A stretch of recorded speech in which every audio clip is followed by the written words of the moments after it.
ರೈತರಿಲ್ಲದಿದ್ದರೆ ಜನಸಾಮಾನ್ಯರ ಜೀವನವನ್ನು ಕಲ್ಪಿಸಿಕೊಳ್ಳಲು ಸಹ ಸಾಧ್ಯವಿಲ್ಲ. ದೇಶದ ಹಿತಕ್ಕಾಗಿ ತಮ್ಮ ಜೀವನವನ್ನೇ ಮುಡುಪಾಗಿಟ್ಟಿದ್ದಾರೆ ಎಂದು ಶಾಸಕ ಟಿ. ರಘುಮೂರ್ತಿ ಅಭಿಪ್ರಾಯಪಟ್ಟರು. ಇವರು ತಾಲೂಕಾ ಕೃಷಿ, ರೇಷ್ಮೆ ಮತ್ತು ತೋಟಗಾರಿಕೆ ಇಲಾಖೆ ಇವುಗಳ ಸಹಯೋಗದಲ್ಲಿ ಹಮ್ಮಿಕೊಂಡಿದ್ದ ರಾಷ್ಟ್ರೀಯ ರೈತ ದಿನಾಚರಣೆ ಕಾರ್ಯಕ್ರಮವನ್ನು ಉದ್ಘಾಟಿಸಿ ಮಾತನಾಡಿದರು. ದೇಶದ ಎರಡು ಕಣ್ಣುಗಳಾಗಿರುವಂತಹ ಬೆಳೆ ಬೆಳೆಯುವಂತಹ ರೈತ ಹಾಗೂ ಗಡಿ ಕಾಯುವ ಯೋಧರನ್ನ ಸದಾ ಗೌರವಿಸುವ ಮನೋಭಾವವನ್ನ ನಾವೆಲ್ಲರೂ ಬೆಳೆಸಿಕೊಳ್ಳಬೇಕು. ಯಾವುದೇ ರಾಜಕೀಯ ಪಕ್ಷ ರೈತರ ವಿಚಾರದಲ್ಲಿ ರಾಜಕೀಯ ಮಾಡಬಾರದು. ರೈತ ಬೆಳೆ ಬೆಳೆದರೆ ದೇಶದ ಜೊತೆಗೆ ನಾವು ಉಳಿಯುತ್ತೇವೆ. ತಾಲೂಕಿನಲ್ಲಿ ಮಳೆ ಬಾರದೆ ಇರುವುದರಿಂದ ಬರಗಾಲ ಆವರಿಸಿದ್ದು, ಹೀಗಾಗಿ ಸರ್ಕಾರ ಜಾರಿಗೊಳಿಸಿದಂತಹ ಯೋಜನೆಗಳ ಸೌಲಭ್ಯಗಳನ್ನು ರೈತರಿಗೆ ತಲುಪಿಸಲು ಅಧಿಕಾರಿಗಳು ಪ್ರಾಮಾಣಿಕ ಪ್ರಯತ್ನವನ್ನ ಮಾಡಬೇಕು. ರೈತರಿಗೆ ಅನುಕೂಲವಾಗುವಂತಹ ಅನುಗ್ರಹ ಯೋಜನೆ ಸರ್ಕಾರ ಜಾರಿಗೆ ತಂದಿದೆ.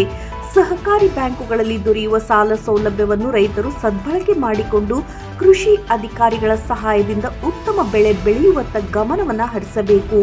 ತಾಲೂಕಿನಲ್ಲಿ ಈ ಹಿಂದೆ ಆದ ಬೆಳೆ ವಿಮೆ ಭ್ರಷ್ಟಾಚಾರದಲ್ಲಿ ವಿಮಾ ಕಂಪನಿಗಳಿಗೆ ಲಾಭವಾಗಿದ್ದು, ತಪ್ಪಿತಸ್ಥ ಅಧಿಕಾರಿಗಳ ವಿರುದ್ಧ ವರದಿಯನ್ನ ನೀಡಲು ಯಾವುದೇ ಮುಲಾಜಿಗೆ ಒಳಗಾಗಬಾರದು. ಕೇಂದ್ರ ಸರ್ಕಾರ ಭದ್ರಾ ಮೇಲ್ದಂಡೆ ಯೋಜನೆಯನ್ನು ರಾಷ್ಟ್ರೀಯ ಯೋಜನೆ ಎಂದು ಘೋಷಿಸಿ ಇದುವರೆಗೂ ಯಾವುದೇ ಹಣವನ್ನು ಘೋಷಣೆ ಮಾಡದಿರುವುದು ರೈತರಿಗೆ ಅನ್ಯಾಯವೆಸಗಿದಂತೆ ಆಗಿದೆ. ತಾಲೂಕಿನ ಬಾಕಿ ಇರುವ ಬ್ಯಾರೇಜ್ಗಳನ್ನು ನಿರ್ಮಿಸಲು ಶೀಘ್ರದಲ್ಲಿ ಟೆಂಡರ್ ಅನ್ನು ಕರೆಯಲಾಗುವುದು ಎಂದು ತಿಳಿಸಿದರು.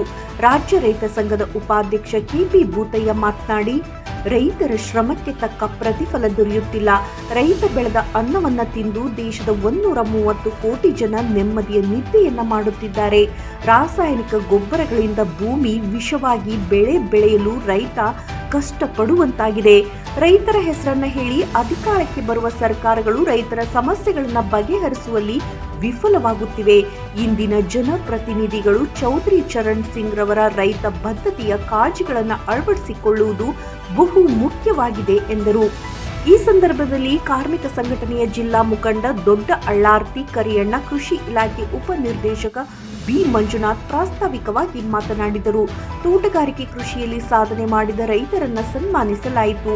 ಕಾರ್ಯಕ್ರಮದಲ್ಲಿ ನಗರಸಭೆ ಸದಸ್ಯ ರಮೇಶ್ ಗೌಡ, ಕೃಷಿ ಸಹಾಯಕ ನಿರ್ದೇಶಕ ಡಾಕ್ಟರ್ ಅಶೋಕ್ ತಿಪ್ಪೇಸ್ವಾಮಿ, ತಾಂತ್ರಿಕ ಅಧಿಕಾರಿ ರವಿ, ತೋಟಗಾರಿಕಾ ಹಿರಿಯ ಸಹಾಯಕ ನಿರ್ದೇಶಕ ಡಾಕ್ಟರ್ ವಿರೂಪಾಕ್ಷಪ್ಪ, ಶ್ರೀಕಂಠಮೂರ್ತಿ, ಓಂಕಾರಪ್ಪ, ಚಿಕ್ಕಣ್ಣ, ತಿಪ್ಪೇಶ್, ಜಿಟಿ ಕರಿಯಣ್ಣ, ಪ್ರಗತಿಪರ ರೈತ ದಯಾನಂದ ಮೂರ್ತಿ ಸೇರಿದಂತೆ ಹಲವರು ಉಪಸ್ಥಿತರಿದ್ದರು.